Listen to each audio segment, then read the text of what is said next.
up. Like even for me, I'm like, I would never buy that. So if like basically my cash is gone. Like there's no way I'm getting my money back. I'm trying to put myself one in your, okay, it's hard for me to, because cosmetics is so different. Because when I did for my first production in China, but then I'd gone to visit the factory. They're going according to my specs, and the stuff came finally, and then it was, perfect. Yeah. So, but it was such a painful, hideous, long drawn process. Yeah. That if even one thing was wrong, I'd have collapsed. Yeah. So this is horrific. It was okay, what did you do? Like honestly, at that time, when I saw it, I just felt like, okay, maybe even not thinking about it, I feel like I'm about I had to cry for you. It was so bad. You guys, honestly, like it was bad because I remember I looked at it, I was like, okay, maybe it's not for me then. Like maybe I'm forcing something, yeah. So wait, but then after like 5-6 years, I mean, after all these things I've done, and I was like, investment. And I was like, okay, shit, okay, maybe into school as well, like gone to school, everything. So I was like, maybe it's not for me. Maybe I was meant to have done accounting like these kids. Yeah, and again, my mom came. She was like, look, Chris, I know this is not like ideal.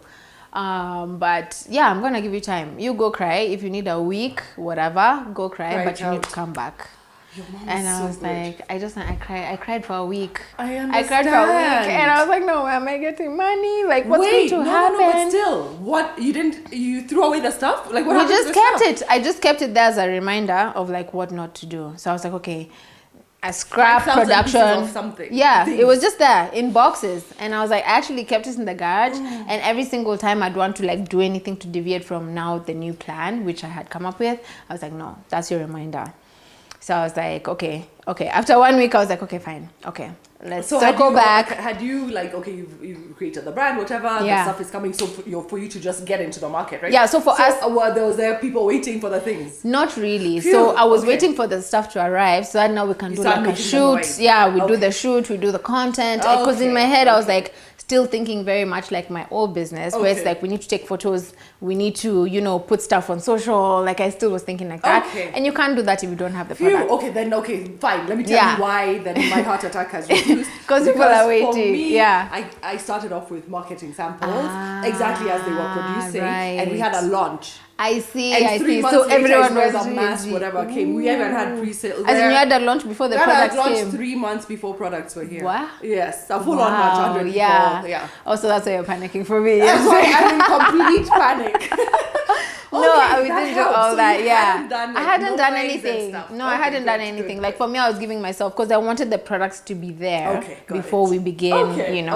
Yeah. Okay, but still, so at that point, it was crap. So I was like, okay, fine. We need to circle back. We're not choosing it. So we just start from scratch. So I remember during my trip there, I'd come in with some fabrics, just like stuff that I really liked, a roll here and there, blah, blah, that had come by air with me.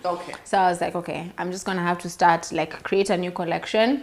I remember I did it. It was about, I think, 7 to 10 pieces. I stitched everything myself. Like I had PTSD. I was like, I'm going to do everything myself. At that time, I'd had one lady. This is trauma. I'd had one lady who was really interested in fashion, but she didn't really have the skills. So as I was doing the collection, I was training her at the same time. So I was showing her how to stitch, everything I've learned in school, blah, blah. And I did that collection. I remember it took me about 10 days. I stitched the whole thing myself. I got like my sister's friend who at that time, I thought she looked like a model. She was very tall, like limby, so I was like, you're going to be my model. I'm going to photograph you in this thing. And I created my own like magazine type lookbook spread thingy. And I did it like the way, for me it's Vogue. I've been reading Vogue. So I did the way Vogue looks like. And I did the whole thing myself. And then I just like sent it out to everyone I knew in fashion on email. So that was like Diana Poti, everything, all these guys in fashion too, Kina Fafa, even John Kaveke, all those. I was like, I'm just gonna throw it there. Wonderful. Where it sticks, like pasta, you throw it, and it sticks on the wall, it's ready. And no one really like responded. Guys are just like, oh, this is good. We'll get back to you maybe if we're interested. So I'm just getting all these no's. I'm just like, okay. Just please stick something. Yeah, I should have just gone and done med. Oh, anyway. Don't worry. There's times even when I was running SUZIE Beauty, I'm like, you know what? Yeah. Maybe I just go get a job at Super You know, and you know, even a counter. Actually, yeah. Actually, in school, I was really good in math and science. And before my dad suggested fashion, he was like, maybe you should try something like math science related. You're really good. And I'm just like, like, you do that. Yeah, you know, but then like I'd have those thoughts now. Like, later I'm just like, maybe I should have. And I remember even I had a friend who went that route and she already had like such a good job, earning so much cash. And I was like, okay, let me stick with my fashion, my tailoring. Anyway, so where were we? So it's not sticking. Nothing. No one is doing anything, saying anything. They're all saying politely no. And I was like, okay. But then now Diana responded, and she was like, at that time she was doing 100 days of fashion. Yes. Yeah. So she was like, Chris, hi, thanks for sending me this. I really like this top. Maybe can you send me one? I can try and feature it. Normally I charge designers to feature in 100 days, but for you, because I can see you're starting out, blah blah, I won't charge you anything. Nice. I think she was even charging guys $1,000 per post or something. Wow. She's like, I won't charge you. I was like, oh my god, yes. Okay, what's your size? I made it myself, hers in her size. Yes. I even had a 110 note. I was like, oh my god, thank you so much. Yes. And she received it. She's like, she called me and she was like, you know, actually, I was so touched by your package. You're the only one who's ever written me a note before, blah, blah. Oh, thank you so much for giving me this top. It's so nice. I'll make sure I wear it to the best of my, like, showcase it to the best. Yes. And she's like, it's so nice. I love it. I'm like, oh, thank you. Thank you for doing this, blah, blah. Yeah. So she did her post on her IG. Now, at that time, IG had its people. Now it was starting up. Yeah. So her, she was good on IG and all that. So she did her IG and she showcased the top, blah, blah. So she called me after. She was like, yo, Chris, guys really love this top. And actually, I have a couple of people who are interested in buying it. Do you want to do maybe like 5 pieces? And then I'll sell them for you. Oh my gosh. And I'm like, cool. So I did the 5 again by myself. I stitched everything by myself. And I gave them to her and she was like, oh my God, Chris, literally sold out in 24 hours. So I think we need more. I was like, okay, I'll do more. And literally that's how Icon now started. Like not this production in China. Literally it was from Dee who helped us with that one top. Then kidogo we made other things. Then we got into her shop. We like stocked in her shop. Yeah. And then now I was like, okay, there's people who like my stuff. Okay, fine. And then now the energy came back and I was like, okay, I think we're onto something now. Let's grow slowly. We won't do any big like China moves or anything, but let's just like take it step by step. I think I went too high and it was just like, yeah. So then we just like that, slowly, step by step. I trained this lady, taught her everything I knew. And after that, we got someone else who she trained like that. And literally now it's been 8 years and it's from and there. Icon was born. Yeah.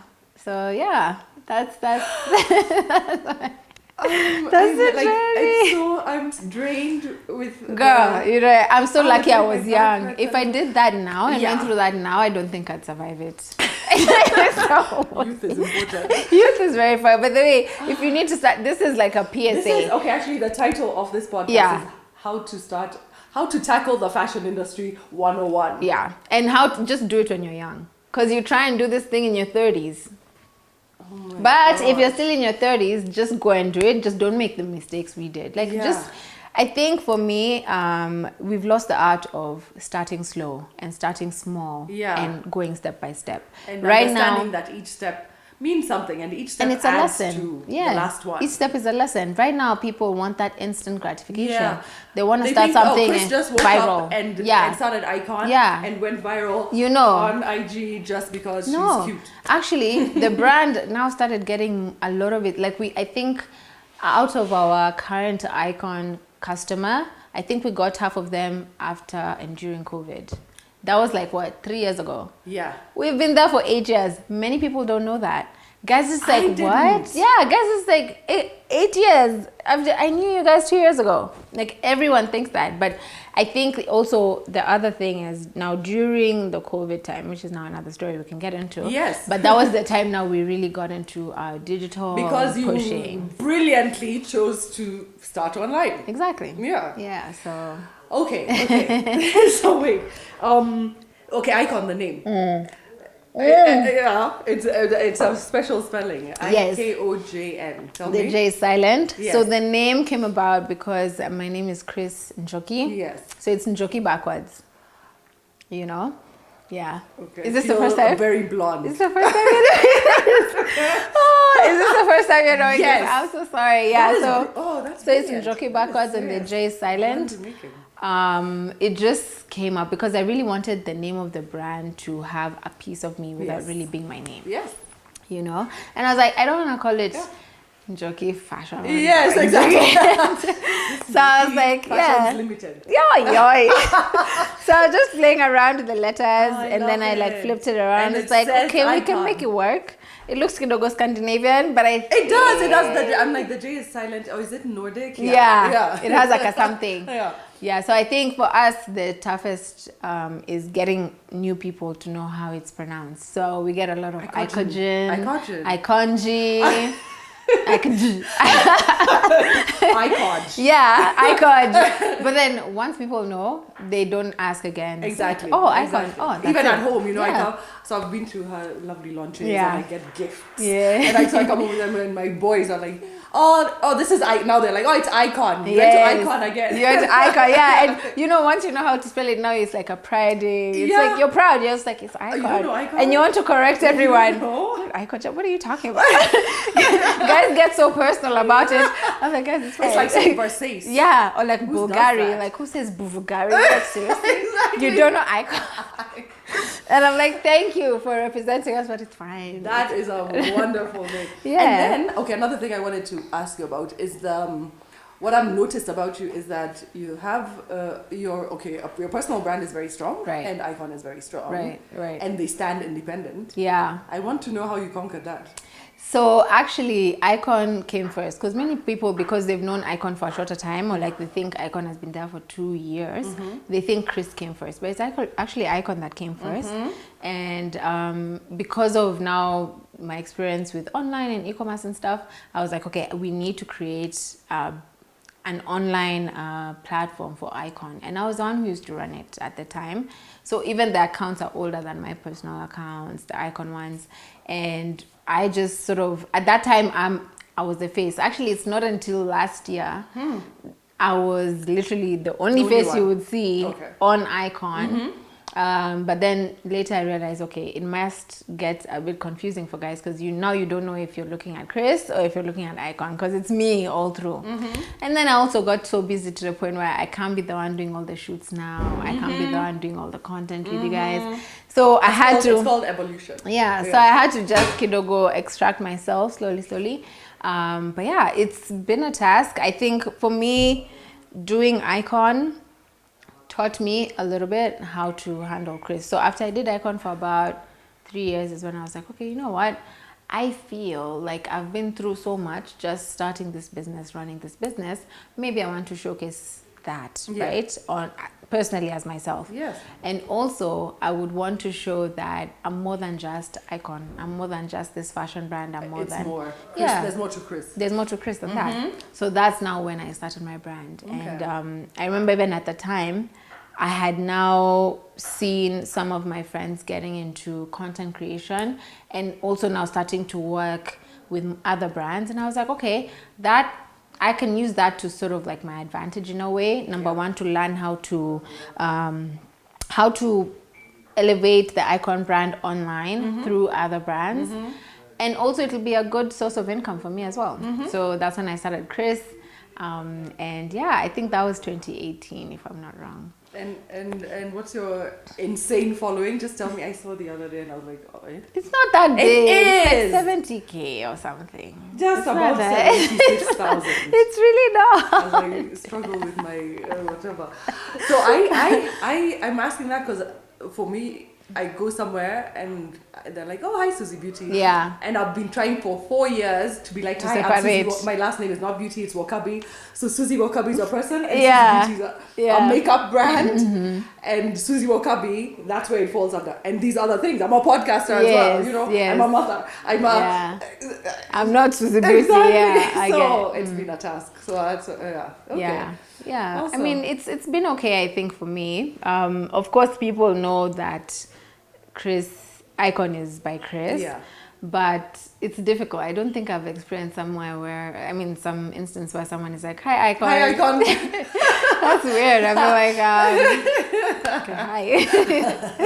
You know, Okay. but I think it helps that my name is not in it. But for you, it's easy. Suzie, Nice, beauty. Like, hey, what's up?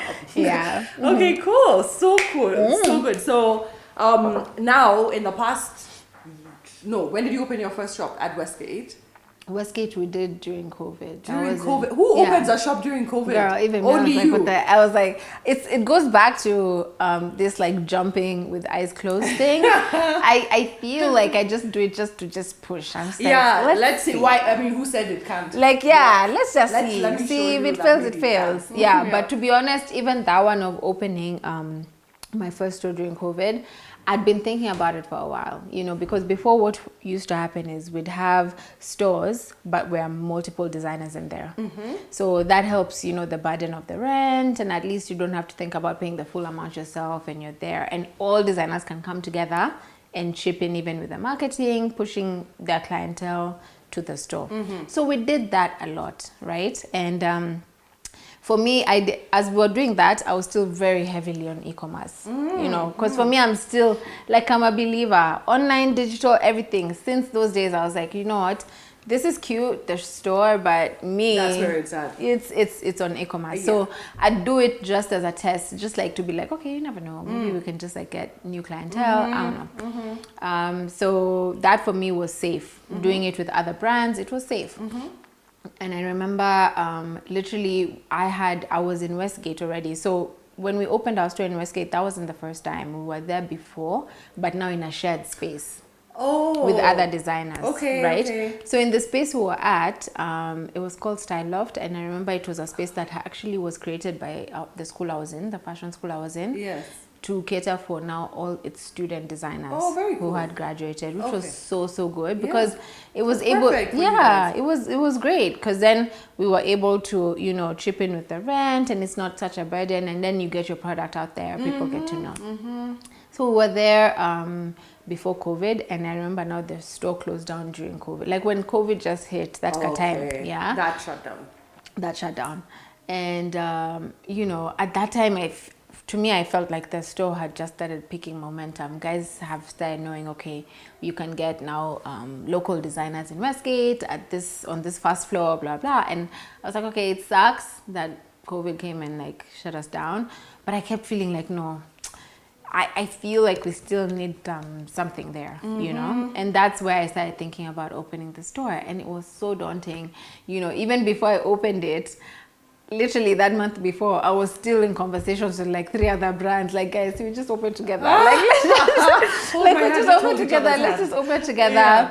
You know, and I remember that time, my partner was like, no, I think you can do it. Like, just do it. And I was like, oh my God, where am I going to get all that money per month? Like, per month, rent per month. It's not funny. I don't know if I can, you know. And it was looking, that time, I think the rent I was going to pay by myself was like more than triple of what I had been paying as our group. Oh, so I'm like, I don't know if I can. I don't know if I can, you know. And eventually I was just like, okay, let's just do it, you know. And at that time during COVID, what we did is we really pushed online because we knew everyone was home on their phones, whatever, and that's when we really saw a spike in icon. You know, that's when we do our videos, you know, switching of the outfits. And you know, I used to do it at home, you know. I used to be like, okay, what are we, because Aska is closed during COVID, even production for a bit, right?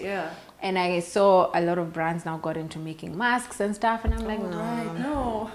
I don't know if I want to do that. But I do know that this is maybe our best time to really just come in and align what it is that we're going to do and just re-strategize. So we did that for about 2 months. Re-strategizing basically is me just taking down copious notes, doing some research, blah, blah. Research and studying.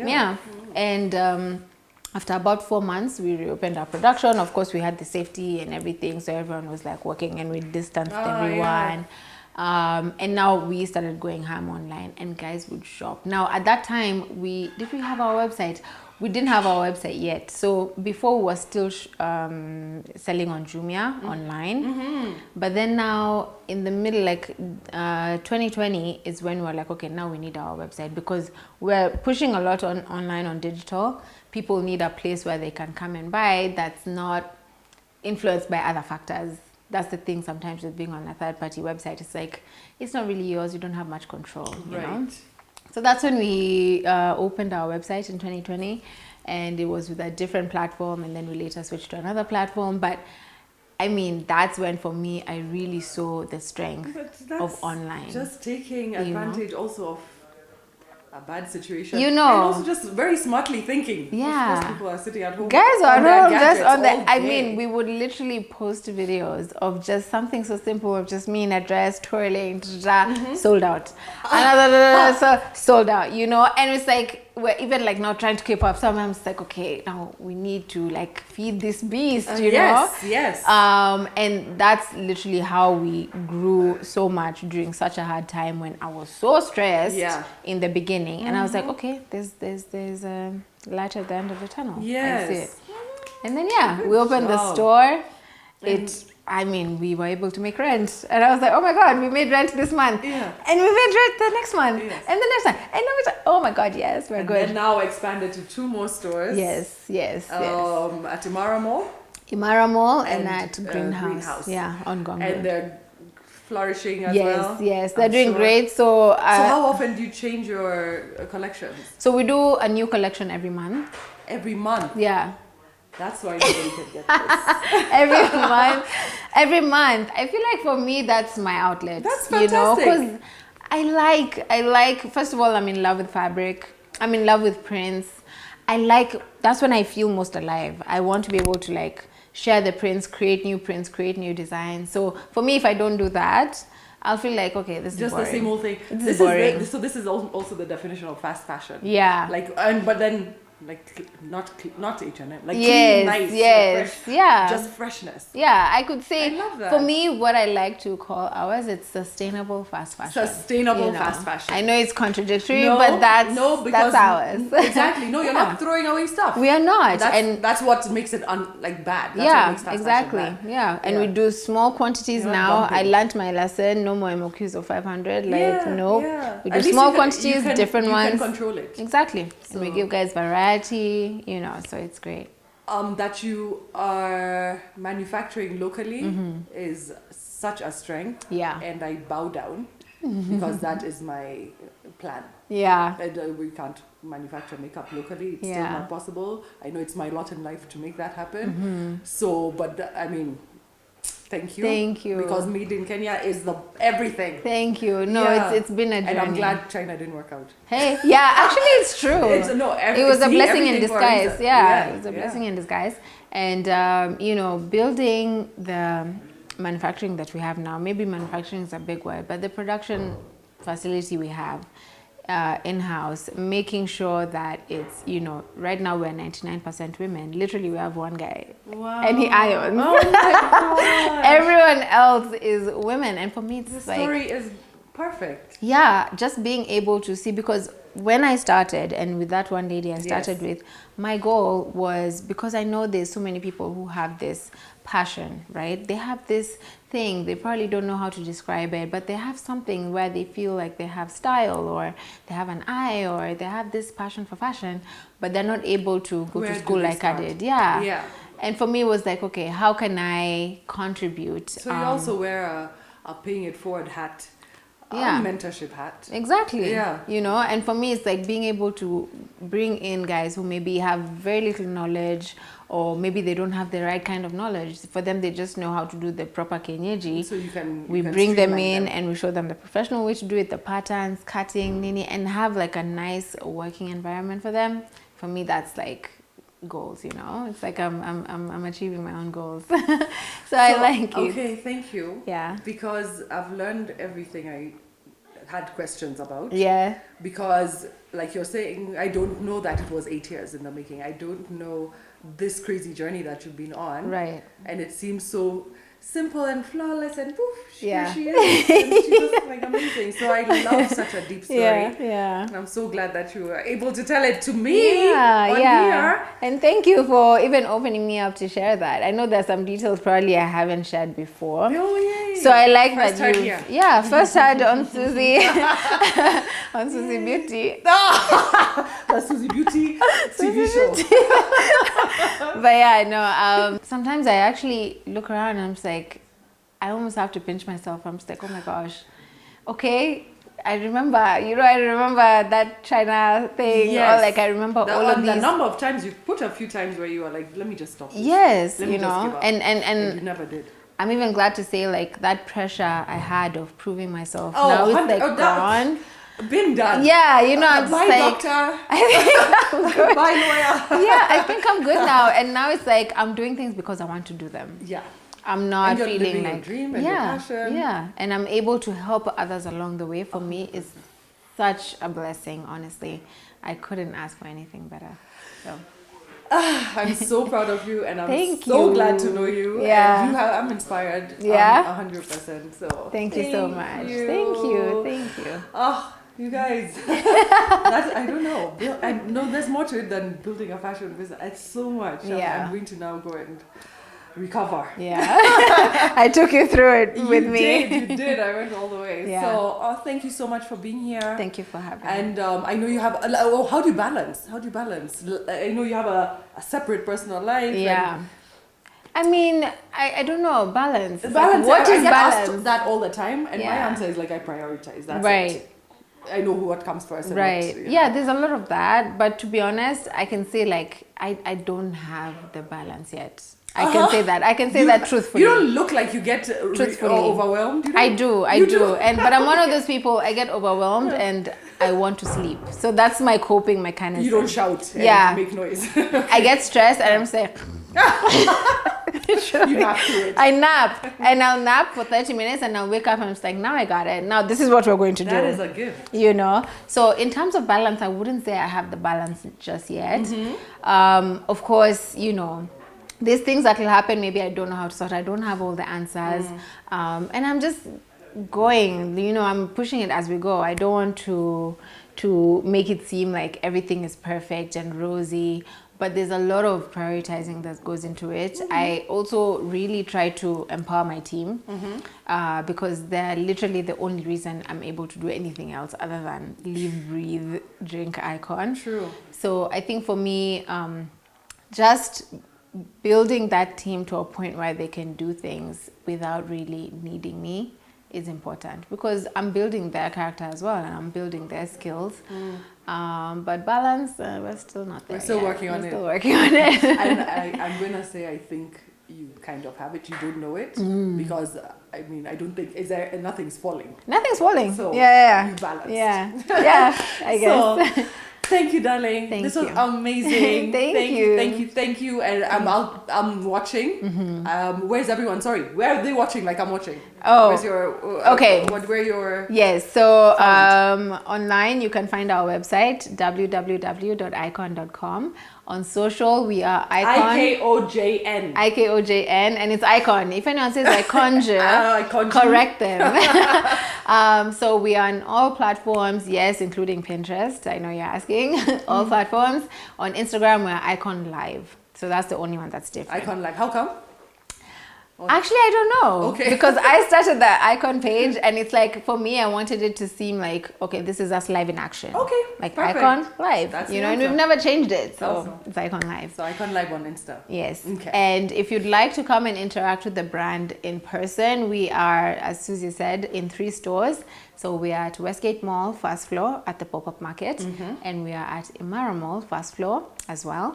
And then Greenhouse, we're on ground floor. Greenhouse Mall, which is on Gong Road. Yes. So ground floor. Not far from the night bus, actually. Yeah, right? yeah. So and then she has incredible stuff. So support as well. Yes. And I'm here to do that as well. Yeah. So thank you. Thank you so amazing. much. Yeah, thank you for having me. I've had a lot of fun. Oh, thank you. And thank you for watching this amazing episode of the SUZIE WOKABI podcast. More to come. And yes, follow this one. Let's keep going. Mwah.